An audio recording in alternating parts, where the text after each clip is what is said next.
YouTube. And I got to go get our book up. It's always something. And where are we at? Course in Miracles. Good morning, everybody, and welcome, welcome, welcome. We're here for our beautiful Saturday morning group with Iris Allen, who is our dear friend and for whom we actually started this group here. So Iris, I'm going to turn it over to you to pray us in. Good morning, Lynn. Good morning, all. And I'm going to pray us in.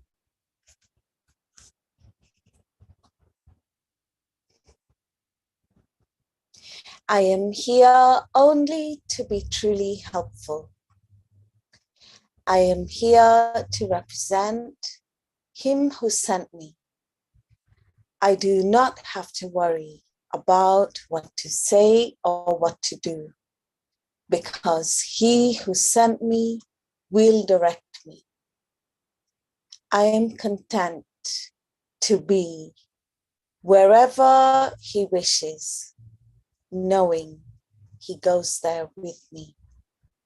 I will be healed as I let Him teach me to heal. Amen. Amen. Amen. Thank you, Iris. And good morning, everybody. And we are studying, we're going actually through A Course of Miracles.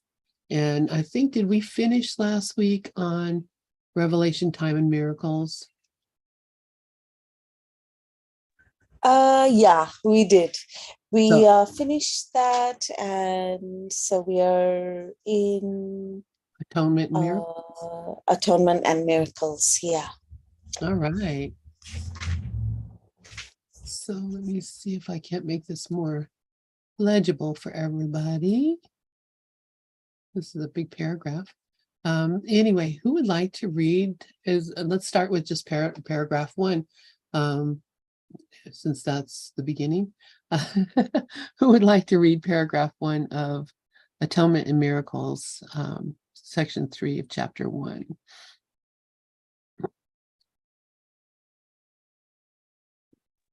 I'll read, Lynn. Okay, thank you, Gloria. And is that print big enough for you? I'm just going to try to make it a little larger on my screen, and hopefully that won't affect me seeing the whole paragraph. Although I don't think you could fit it on either, right? Right. It's pretty big. Yeah. So okay, great. We'll just we'll start here. What I actually do is kind of zoom it up into whoops, not that. What did I just do?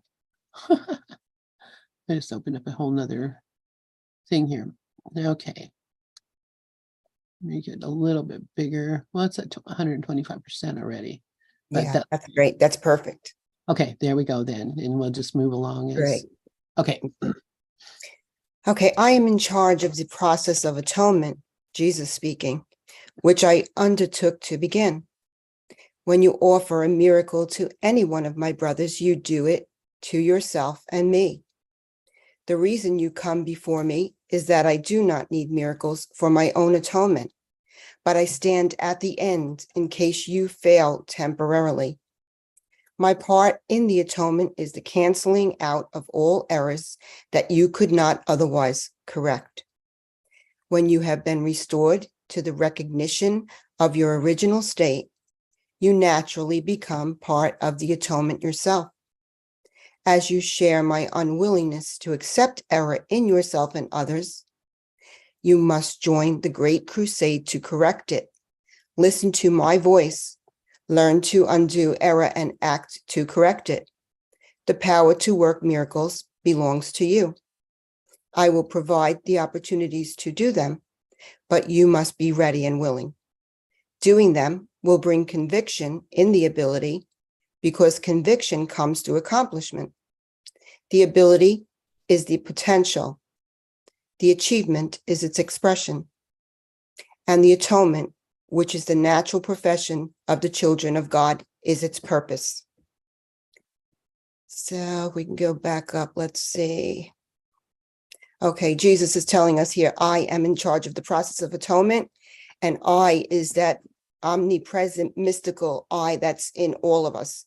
So actually we are one with Jesus in the correct mind, in the truth. The Holy Spirit, the higher self, the part of the one mind that remembers God. Okay, which I undertook to begin. When you offer a miracle to any one of my brothers, you do it to yourself and me. And that's because we are one and we're always seeing what we project. So it's all about ourselves. The reason you come before me is that I do not need miracles for my own atonement, because he already accepted the truth of his reality. He already accepted the atonement, the undoing of fear for himself. But I stand at the end in case you fail temporarily. So temporarily is a key word here, because this is already accomplished and we've already achieved it, but we're having a dream of separation, actually just like a recording that we're going through this. And in the end, we all return to the Christ. My part in the atonement, the undoing of fear, is the canceling out of all errors, all projected images, all forms of illusion that you could not otherwise correct. When you have been restored to the recognition of your original state, the Christ within, that one singular reality, you naturally become part of the atonement yourself, because all is one. So the separation ends and we blend into the oneness. As you share my unwillingness to accept error in yourself and others, and I like this here, the unwillingness to accept error in yourself and others. We're not going to be looking at that. We're going to refuse to accept what the body's eyes are showing us and recognize what's actually beyond that concept, which is the light. You must join the great crusade to correct it. And that great crusade is they have come, the oneness of spirit. Listen to my voice, the inner voice in the stillness. Make the space to get the inspiration. Learn to undo error. Forgive us our illusions, Father, and help us to accept our true relationship to you and act to correct it. All action is not really something outside that we do. All the shift is made in our mind. So all healing is at the level of mind. The power to work miracles, the shift from fear to love, belongs to you. I will provide the opportunities to do them, but you must be ready and willing. So we have to be willing to accept that our will, accept the Father's will, which is perfect happiness, which is our identity as we are in truth. And the opportunities are of our own projection, which is what we're putting out there, that we have to reinterpret with our readiness and willingness to see it in God's will. Doing them will bring conviction in the ability.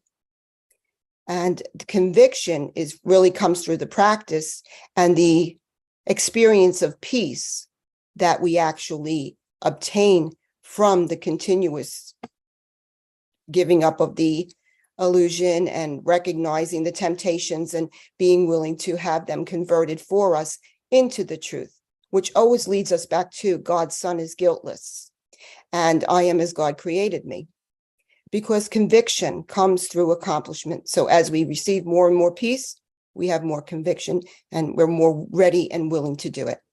The ability is potential. The achievement is its expression. So the idea is potential. As a spiritual aspirant, we have the potential of achieving that state of being of oneness. The achievement is the expression, the extension of the love of God that we have received. And the atonement, the undoing of fear, which is the natural profession of the children of God, is its purpose. And in this sense, atonement is at one-ment, which is the accepting of I am oneself united with my Creator. And I think that's important to say here, that the atonement can be looked at. The atonement process is that undoing of fear, and the actual at one-ment is the acceptance of myself as the Christ that I am. Thanks. Wow, thank you for that, Glorian. And I mean, I think Jesus explains it to us so clearly here. This is what we're here for. This is our purpose. And so, it's the natural profession of the children of God is the reunification or the atonement and bringing us back together into that one self. Does anybody have any comments or questions or anything that they would like to share? Make my window big enough so I can see you all. Look at my beautiful friends. Nobody? Okay. Oh, Rico. Unmute yourself, please. Did I raise my hand? I thought you did. Maybe you're just waving.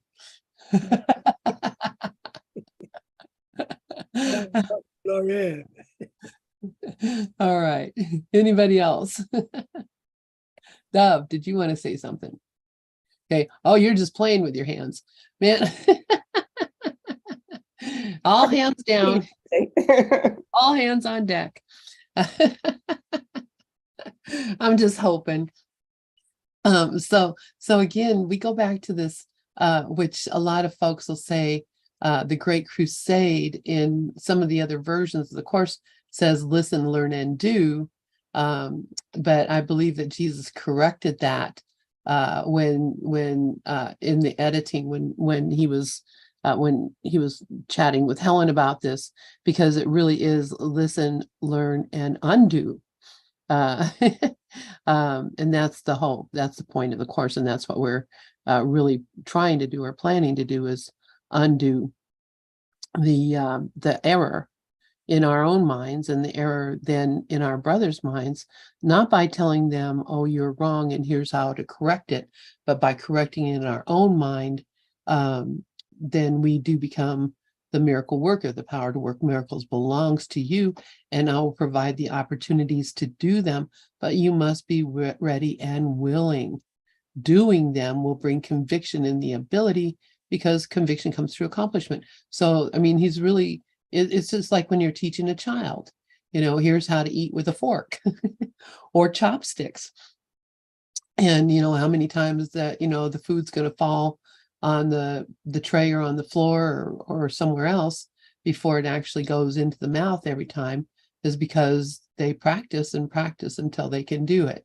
And that's the same with us. We're being given this bite. And a lot of times it's falling on the floor, and a lot of times it's going on the face and falling.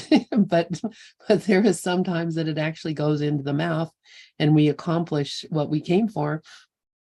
I don't know why I came up with the idea of teaching a kid to eat with a fork or with a spoon or with a pair of chopsticks. But I mean, it really is that the practicing is what gives us the ability to do it. And so that's what we need to do. Practice every day, being a miracle worker and undoing our own errors and correcting our own errors. And when we do that, then it corrects the errors for everyone. It actually, because we are one mind. Who would like to read paragraph 2? I'll read it. Okay, thank you. Did Rafi say he read it? Somebody else want to read it? Nope. Okay, I'll go. 2. Heaven and earth shall pass away means that they will not continue to exist as separate states. My word, which is the resurrection and the life, shall not pass away, because life is eternal. You are the work of God, and his work is wholly lovable and wholly loving. This is how a man must think of himself in his heart, because this is what he is. I'm just listening today, Saturday. That's quite all right. Wow, I just heard that. Honestly, I just heard that, Rico. This is, our work is wholly, we are wholly lovable and wholly loving. And this is how a man should think of himself in his heart, because this is what he is. How many of us, by raise of hands, I won't ask you to speak, how many of us believe that we are wholly loving and wholly lovable? All right, couple of people. For the most part, I think we are not lovable. And Glorian has her hand up, so please go right ahead, my dear. Yeah, I just want to go back to something that you were saying before about the words and the do and do. What really comes to me where he makes reference in the course is look, wait, and judge not. The doing is actually not judging. That's how it comes to me. I don't think we're asked to do anything outside to fix anything. I think even Bruce was making reference to that before. I forget how he phrased it, but it was really good. I don't know if you remember. But the idea is we're not being asked to change illusion for illusion, fix something outside, because everything is in our minds. So there is nothing else. So heaven and earth shall pass away, because ultimately it's the same. Everything's the same. My word, which is the resurrection and the life, shall not pass away, because life is eternal. And that's all that is. If you are the work of God, and his work is holy, lovable, and loving, because as an extension of the love of God, when in the right mind, all you can do is love. And that's really your only reality. This is how a man must think of himself in his heart, because this is what he is. And that's the goal, that we work and we chisel away at the blocks to love's presence, the ideas of sin and guilt, the judgments and the grievances. And we move into that state of beingness which is really true forgiveness, where projection ceases to be. And that's when heaven and earth shall pass away, because there's only this state of eternal oneness. Thanks. Thank you. Thank you. Thank you for that too, Glorian. The idea of being lovable, I resisted that my whole life. I thought if people loved me, there was something wrong with them. I thought that, when I was a little kid and people would say, "Oh, you're so cute," I would think, "Oh man, are you ever wrong?" You don't know what I am, because I was, like Lesson 93 says, thinking that I was the home of sin and guilt and all those things that it says there. It's only in the last few years that I've recognized that I really am lovable. And then just ask the question, if I knew me and I wasn't me, would I love me? And I realized, of course I would, because I'm lovable. I am love, and I am lovable, and I am loved, and I deserve to be loved. It's not like a sacrifice for someone to love me. It's not like it's not people are not fools for loving me or caring for me. I'm a freaking totally lovable person, and I didn't even realize it myself. The depth of self-hatred that goes on when you don't know what you are, who you are, is pretty vast. So I love this idea of Jesus just encouraging us to think of ourselves as lovable and loving, because that's really what we are. Sharon, please go ahead. Yeah, I mean, that's a good way with what you explained, because I'm not right near my computer, so I didn't say whether I'm lovable. I mean, the being is always love. That's the total love being. And the ego isn't really us. It's just these beliefs that came into consciousness. So I just feel like as a person, I am lovable. I'm very sensitive and I care. And I deeply, deeply have always been that way. That's what was surprising. The only thing is, there was always people that hurt me. And see, that was me. So that is what I'm learning. Like, because how could I completely love myself before, even though I appeared nice, when I was accepting thoughts into my mind about my brothers that weren't nice, and I'm still undoing. So as the ego, no, the ego is not lovable, but as the whole being, yeah. And as a spiritual student, I think it's like the best gift anybody could get is this process. I don't think you can't, it's hard to even describe it. Anyway, that's my cat making noises. So, all right, I'm going to go. Thank you. Thank you, Sharon. And yes, you are lovable. That's what's so, that was a surprise to me, honestly. As much as I think, highly of myself, I just never really imagined myself being actually truly lovable. But that was because I didn't love myself. I did think I was the home of evil, darkness, and sin. And so I think it's it's a beautiful revelation. That's all I can say, to recognize that you truly are a lovable person. And not and even the ego, my goodness. I look at these people and even I know they're just working directly, strictly from ego. I still love them because I see how innocent they are and how ignorant they are of their own state. And it hurts me in a way to see people. I see it in my children a lot. They disparage themselves, and I'm like, no, don't do that, because you're so wonderful.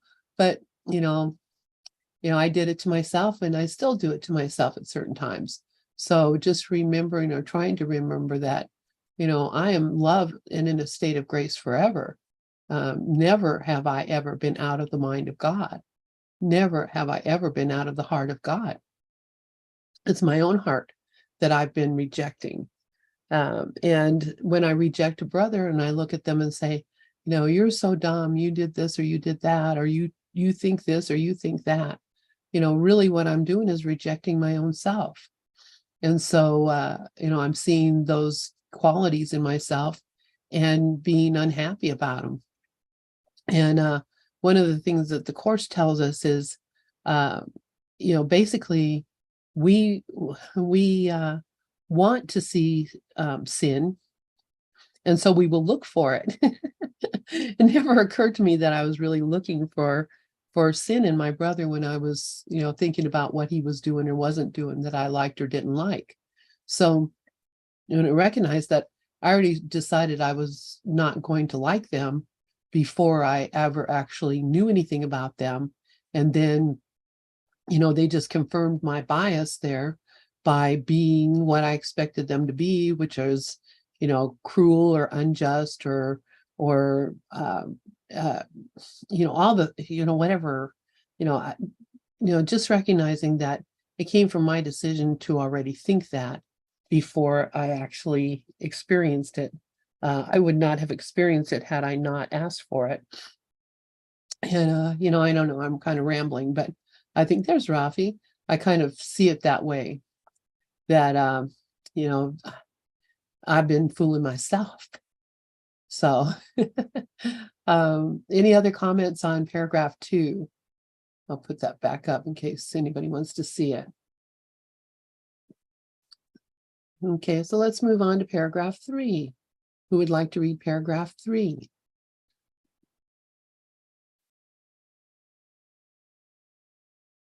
Hey, it's Vishnu. I'll read it.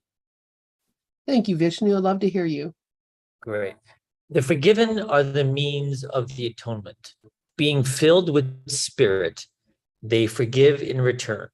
Those who are released must join in releasing their brothers, for this is the plan of the atonement. Miracles are the way in which minds that serve the Holy Spirit unite with me for the salvation or release of all of God's creations. Yeah, I was just going to comment actually, Lynn, on what you were saying earlier, and then I thought I'd just read this because it kind of ties in. So about, being lovable and being loving, or actually, Dove sent me this image. I was trying to find it and post it, but I couldn't find it. But basically what it said was that, this whole, the whole self-help, self-development movement about loving yourself. And, I think we've all kind of gone through that phase or dealing with it or studying it or whatever, right? Love yourself, love yourself. And I found that, over the years, I mean, it's a really good, mantra to have, and it's essential to this, I think, to this process. But then Dove sent me this image saying it's not so much about I'm just paraphrasing, but it said, it's not so much about loving yourself as being love itself.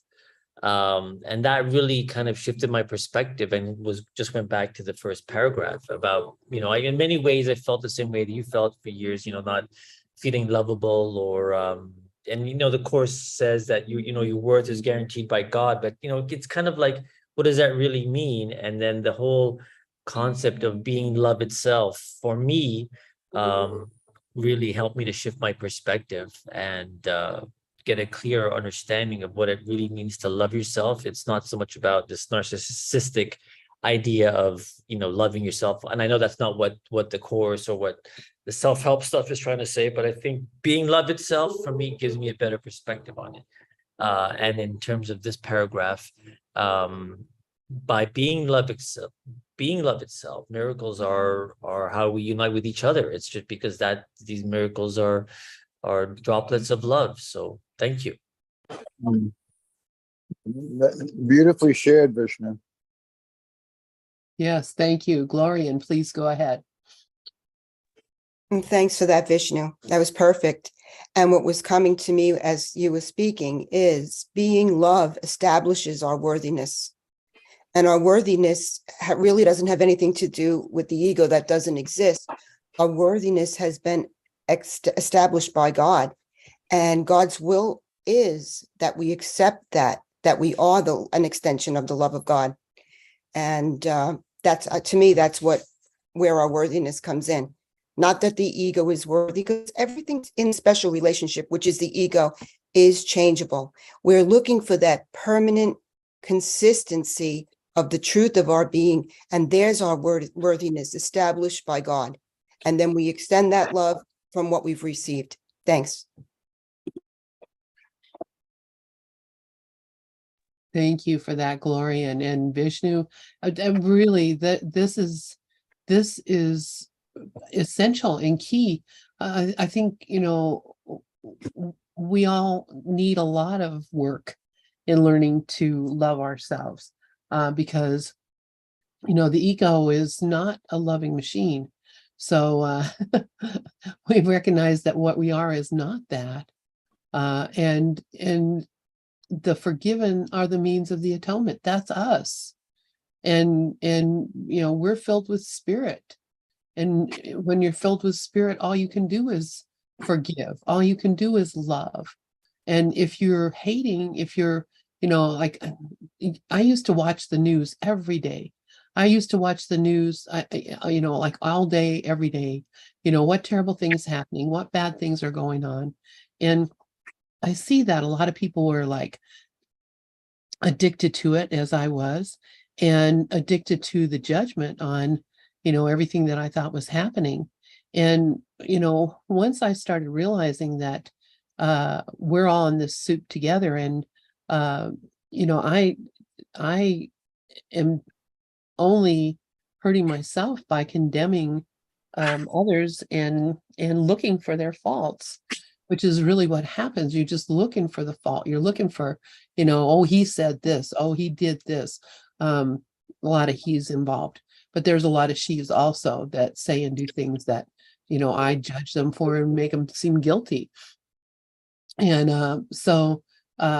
it's shown to us in big ways through politics, through religion, through, just our social and culture situation here. And if I stopped and just looked and said, everybody is doing everything they can, everybody is fighting a hard battle, everyone is trying to be as good as they can, everyone is trying, everybody, we're all, like I said, in the same soup together. So let's let's stop condemning each other for the things of the world, and start loving each other for what we truly are. And once I recognized that, then I couldn't say that one side was right and the other was wrong.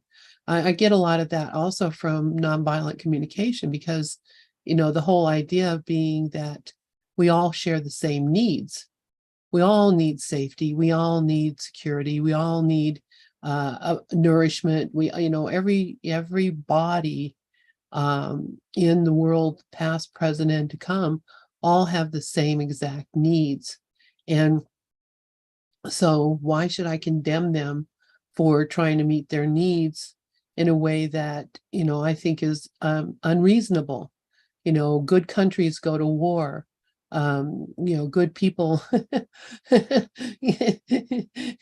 there's no good or bad about it. It just, it's what it is, because people are in fear. And Gloria, and I'm glad that you brought that up, the whole idea of people being in fear. And if fear is my motivation, then love can't come through. Love is impossible when I'm in fear. So that's the first thing, is recognizing that there's nothing to fear and nothing has gone wrong. And when I can really know that, then there's nothing to fear.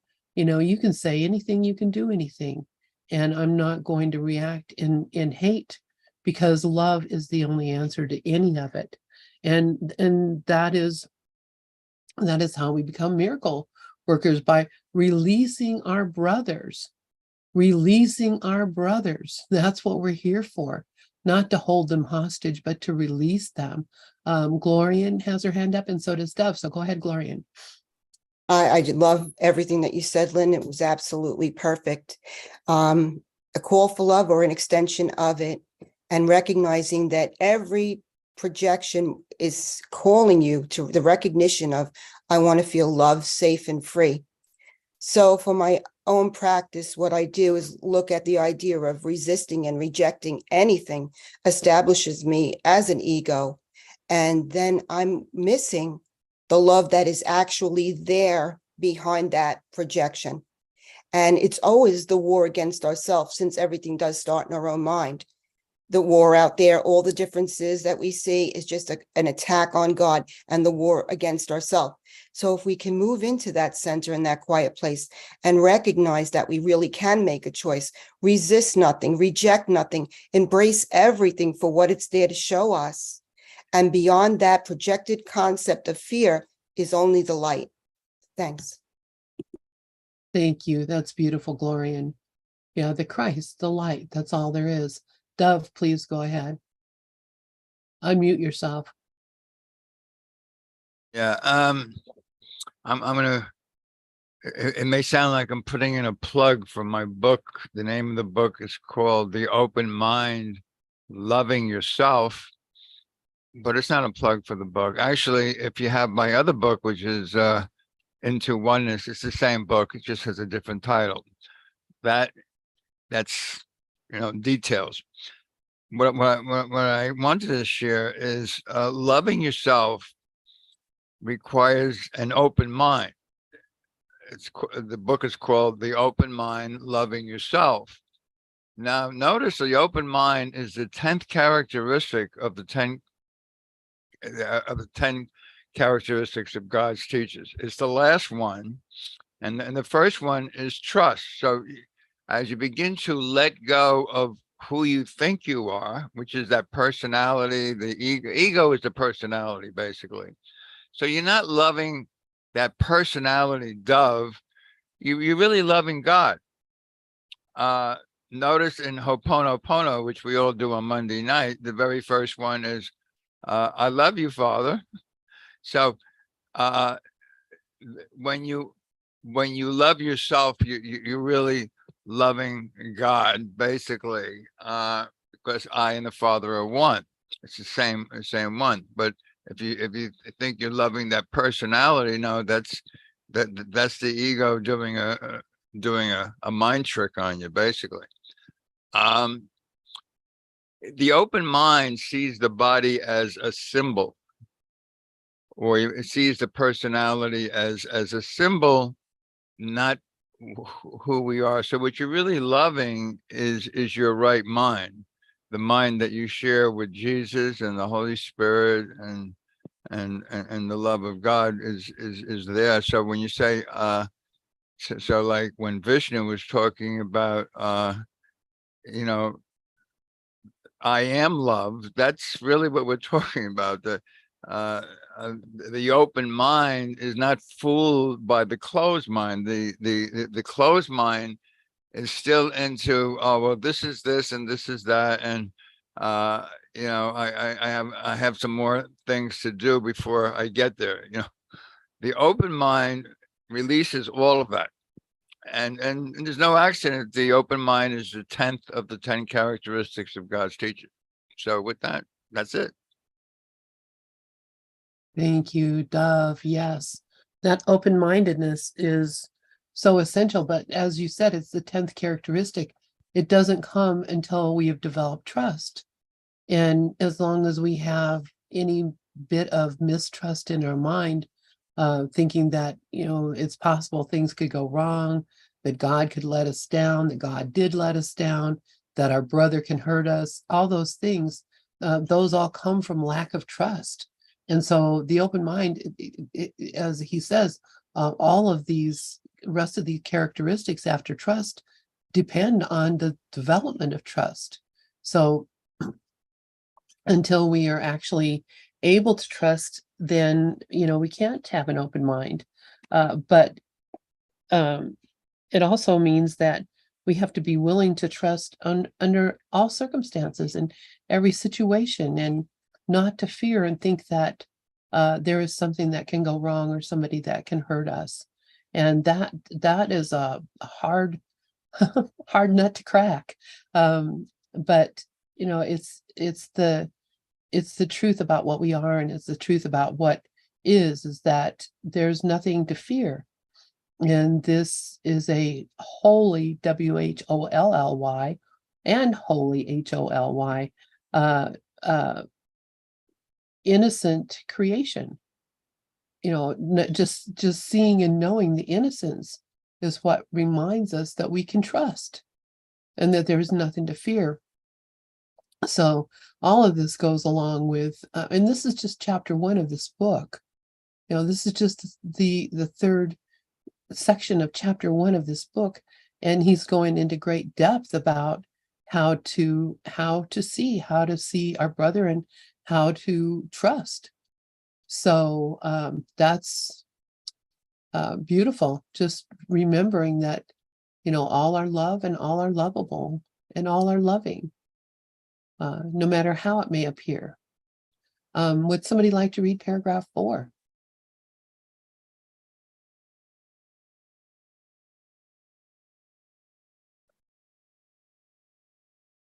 Okay, I will read paragraph 4. How about that? All right. So Jesus says, I am the only one who can perform miracles indiscriminately because I am the atonement. See that he's saying, I'm the correction here. You have a role in the atonement, which I will dictate to you. Ask me which miracles you should perform. This spares you needless effort because you will be acting under direct communication. The impersonal nature of the miracle is an essential ingredient because it enables me to direct its application. And under my guidance, miracles lead to the highly personal experience of revelation. Remember, we were talking about revelation last week. A guide does not control, but he does direct, leaving it up to you to follow. Lead us not into temptation. Temptation means recognize your errors and choose to abandon them by following my guidance. So let's break that down a little bit. I'm the only one who can perform miracles indiscriminately. Why? Because I'm not confused. Jesus is not confused about who we are, what we're doing here. Nothing. Jesus is very clear. He knows our purpose. And so, he's able to direct us. So, and that's why he says, you have a role in the atonement, which I will dictate to you. Now, dictate is a very important word because it means that there's no guessing. We're being told directly what to do. And so he says, ask me which miracles you should perform. You may see a homeless person on the street and you may instinctively say, oh, I'm going to give him $20 or, buy him a pair of shoes or whatever, and that's all fine and good. But if you ask Jesus, ask your inner guide, what should I do here? That inner guide might tell you something entirely different than what your ego mind tells you. The ego mind sees and comes up with a solution. The ego mind sees a problem, sees something is wrong, and comes up with a solution. But Jesus says, you don't know the solution. You don't know what really needs to happen here. So it may be that what really needs to happen is you need to drive on, and the next person that comes upon them is the one who's going to do whatever. It may mean that all you need to do is to pray for them and to see them in the light and see them in truth as the innocent child of God. You may, because your decision to stop and give them $20 may be coming from a sense of guilt. Oh, gee, I have $20 and he doesn't have anything. Maybe coming from a sense of something you're trying to make yourself feel good about yourself. So, and you'd feel bad if you still had that $20 and, he was sitting here starving. So, and, ask, what is it I really should do here? Because one, if I just give it out of my sense of guilt, then I'm just confirming the error. I'm just saying, here's somebody who's pitiful, who needs my pity, rather than here's somebody who is the Holy Son of God, who is equal with me and has an equal opportunity to experience the love of God. And maybe the miracle is to smile at him and wave. And we don't know what it is. But unless we ask, we're going to just do what the ego tells us to do. And that's going to come out of a sense of, like I said, obligation or pity or guilt because I have it and you don't. And anything that comes out of guilt is not going to be helpful to either one of you. So that's why you need to ask. And he says, this spares you needless effort because you will be acting under direct communication. The impersonal nature of the miracle is an essential ingredient because it enables me to direct its application. So the impersonal nature of the miracle, he's really saying is, I'm not feeling sorry for you. I'm not feeling, I don't have a personal interest in making you smile and say thank you. I don't have a personal interest in going to bed, feeling good about myself because I saved a hungry person. The impersonal nature of it is that because I don't know what is the right thing to do, and I asked the Holy Spirit, I asked Jesus, what should I do? And I am given the direction of what to do, then I can go to bed at night feeling like, I did what I needed to do and not have a guilt about it because I know I've listened to what was given to me. So it's impersonal. It doesn't have anything to do with him or me or anything else. It just is, it's just an act of love, genuine love. That's not, like I said, pity or fear or any of the other things that you could be feeling about them. Because, a lot of times you think, if I give him $20, he's going to go buy a bottle of booze and, end up, worse off than whatever. And I would feel guilty about that. So if I ask Jesus what to do, then, I'm going to do what is the right thing. And I can go to bed feeling comfortable because I haven't added to the problem. Let's see. Of course, this is my daughter. And I'm going to say, call back later. Okay. So a guide does not control, but he does. Oh, wait. Okay. So my guidance leads to the highly personal experience of revelation. That's really what we're looking for, is this experience of connection with God. And that's what the experience of revelation is being in the presence of God. A guide does not control, but he does direct, leaving it up to you to follow. And so he says, lead us not into temptation, means recognize your errors and choose to abandon them by following my guidance. Does anybody have anything that they'd like to share about this? Or have I just bored you all to tears? No. All right, Iris, please go ahead. Thank you, Lynn. You just, I just feel amazing, just like listening. And really wanted to thank you for reminding us about the actions that we do out of guilt. And it's just great. Thank you so much. It's like, it's true, because like our ego or our conditioning or it would just say like, oh, I'm supposed to do this, and if I don't do this, then I'm not a good person, but that is the guilt. And guilt, obligation, that is really very important sometimes. I mean, all the time, to remember.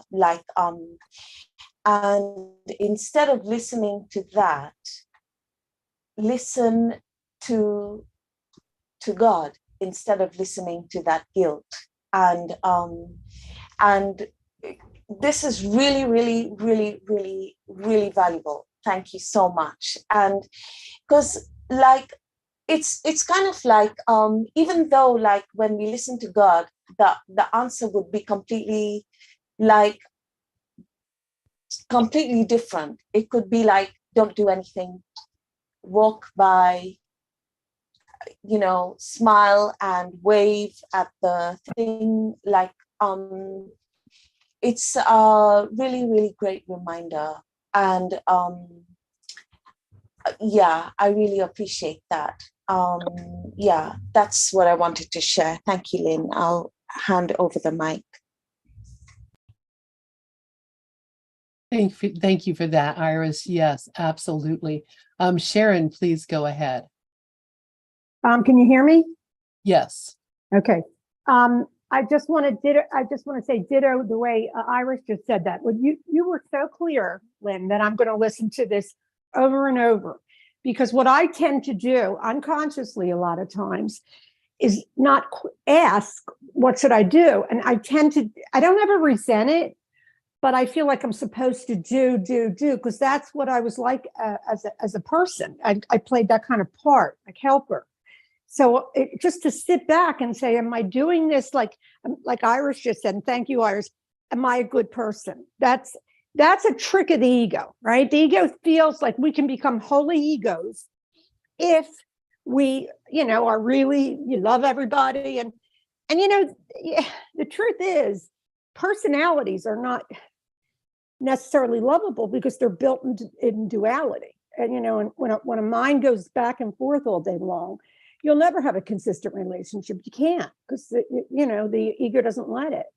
So I feel like what you were saying, because there's the ego's a trickster. It can make you feel as though you're listening to the Holy Spirit and have a different kind of tone, yet you're actually like not being honest with yourself. So I love what you said, both girls. Thank you. Thank you so much for that. Yeah, and it's that honesty that is also a characteristic of God's teachers, is honesty, and honesty is consistency. And it means that we do what we say and we say what we do. We don't believe one thing and act in another. And that frees us up, because if you're only acting out of that honesty and that consistency, then you will first off ask the one who knows what to do, and then do what they tell you to do, rather than thinking that you have to come up with an answer. You don't have to come up with an answer. That's it. The answer is already provided, and all we have to do is listen to that answer. Does anybody have anything else that they'd like to share here? Glorian, please go ahead. Yeah, just quickly, with the impersonal nature of the miracle, recognizing that it's not coming from the evaluative mind, that we just really need to get out of the way. And I think he says in the miracle, he definitely says somewhere in the miracle principles about consciously directed miracles, that we want to really get out of the way, like you were saying, and everything you said was wonderful. Everything everyone's sharing is wonderful. But that impersonal nature is coming out of that evaluative ego mind and giving it to the higher mind. Thanks. Yes, exactly. And that's it. The impersonal is when we are working from the imperson, the thing that's not really real. And Sharon, did you still want to say something, or I'll put your hand down? No. I didn't put it down. I'm sorry. Okay, I did it. It's fine. You're on your phone. I know how hard that is. So believe me. All right. So, oh, and in here we're about at the end of this. So, who would like to read paragraph 5? I'll read it if nobody else will. Thank you, Rico. All right, paragraph 5. Error cannot really threaten truth, which can always withstand it. Only the error is actually vulnerable. You are free to establish your kingdom where you see fit, but the right choice is inevitable if you remember this. Spirit is in a state of grace forever. Your reality is only spirit. Therefore, you are in a state of grace forever. Atonement undoes all errors in this respect and thus uproots the source of fear. Whenever you experience God's reassurances as threat, it is always because you are defending misplaced or misdirected loyalty. When you project this to others, you imprison them, but only to the extent to which you reinforce errors they have already made.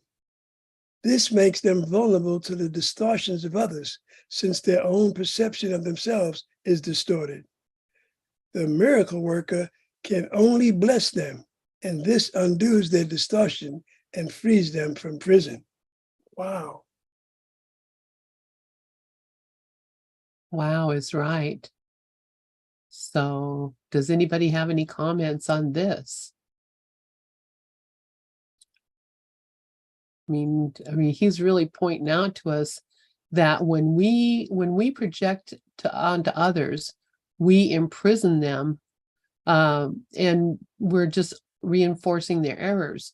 And if we could just remember that spirit is in the state of grace forever, and your reality and their reality is only spirit.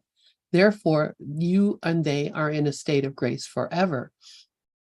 And we can take our favorite political people that we tend to like to accuse and be upset about.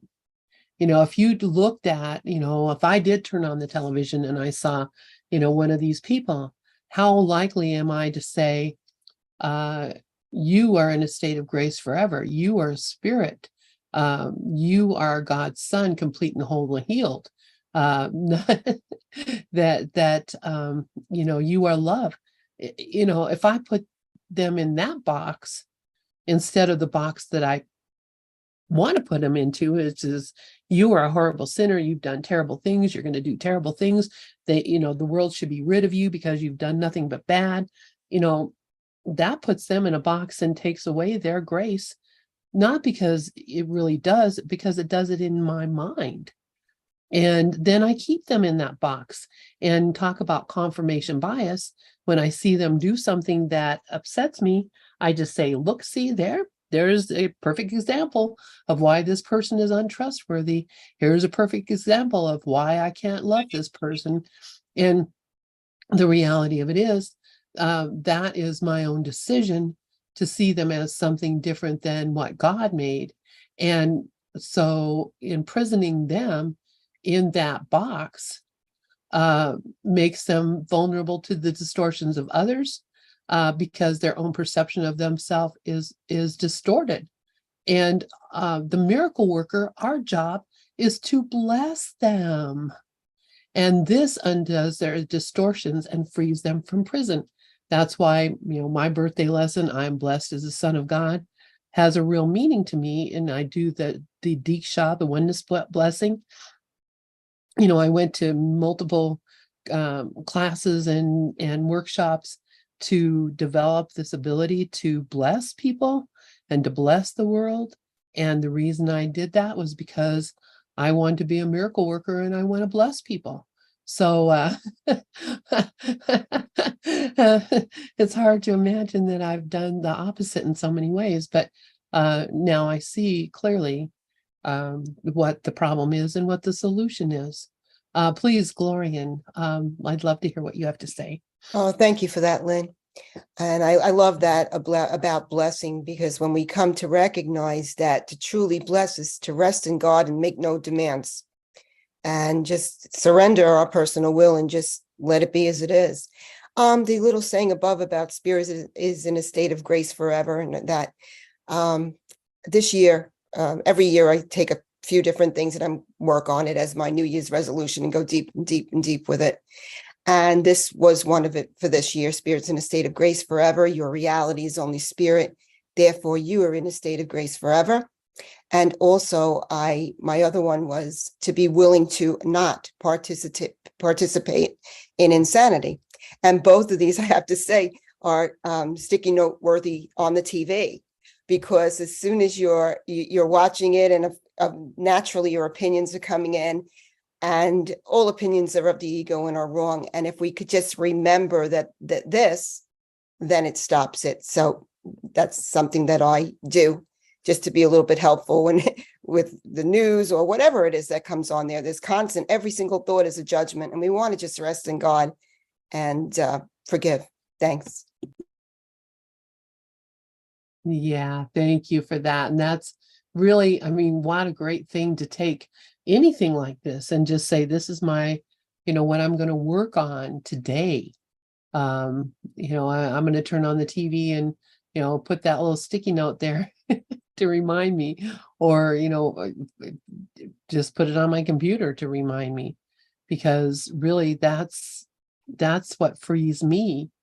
I don't have to be angry and I don't have to worry, because I know that spirit is in a state of grace forever, and your reality is only spirit. My reality is only spirit. Therefore, you and I are in a state of grace forever.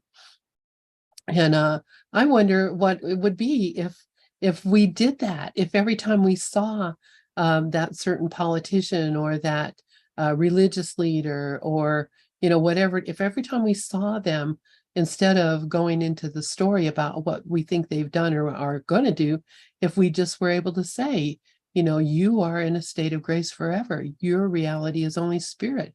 You are what God created, and none of this other stuff has anything to do with reality at all. Would that change that? Would that change that? And I'm going to say, yes, it would. I think it would change the world. If a few great loving minds were able to just do this consistently, I think that it would change the world. And we're it. We are the miracle workers. That's our job. That's what we've been tasked with. So let us do it. And you go on ahead, Dove. Yeah, I just want to mention that Ken Wapnick's quote on this is, forgiveness looks directly at the ego. Now, what is the ego? The ego is the world. The ego is my belief in bodies, so that's what true forgiveness is. You look and judge not. That is the real training of the mind. So it's okay to look at it. Just don't judge it. That's so it's in the willingness to not judge the ego. The ego is the judge. So the ego judges everything. It's good, bad, right, wrong, you, me, us, them. It's always in conflict. But as you're training your mind to see things differently, true forgiveness allows you to look directly at the ego and judge it not. That's the training of the mind. Exactly. Thank you for that, Dove. And I mean, that's what we're here for. So look and love. Look and love. That's really it. And love is not a judgment.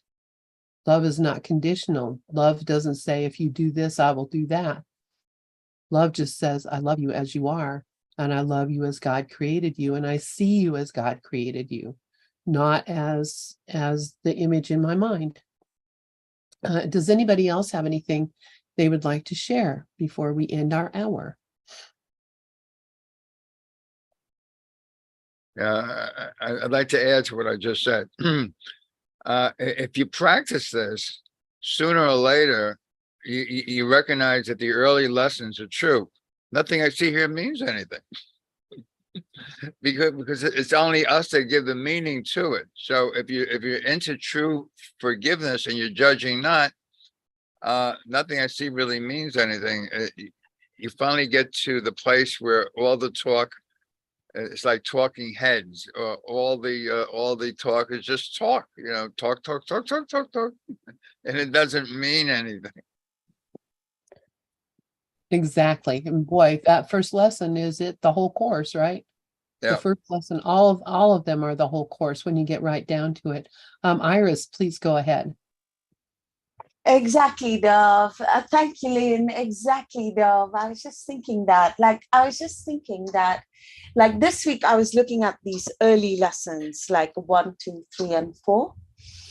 And before in the introduction, it says something like, you don't have to believe this, and that you'll believe it when you do it, and you'll see that it works when you do it.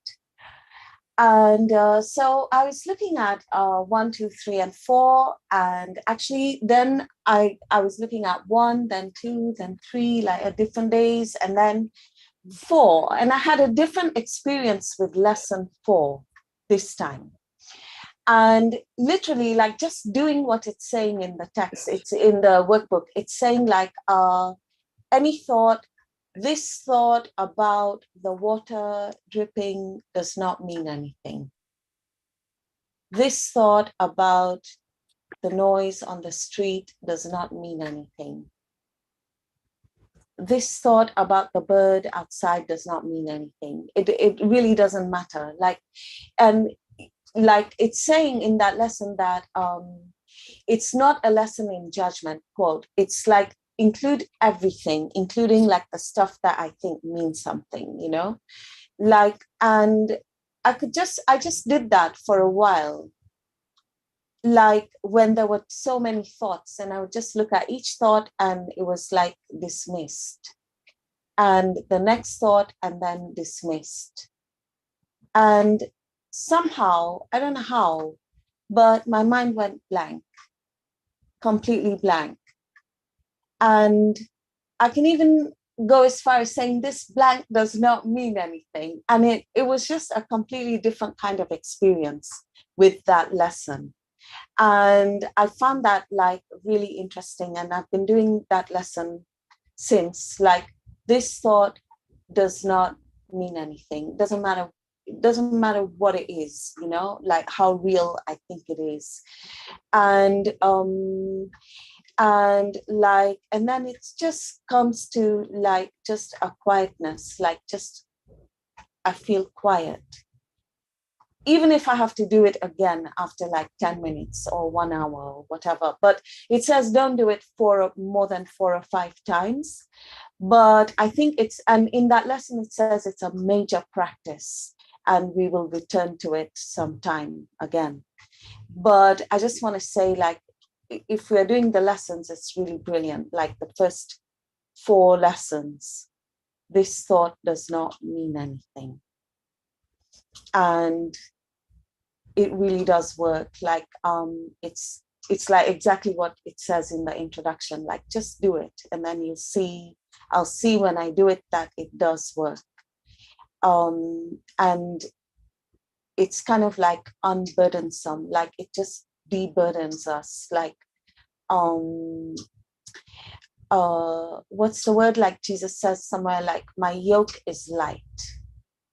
My yoke is light and my burden is light, or there's some word like that. My yoke is light and something, but it's the lightness that God wants us to feel in ourselves. And like, and everything else is just a film, like a picture, like that I believe is real, but it's not.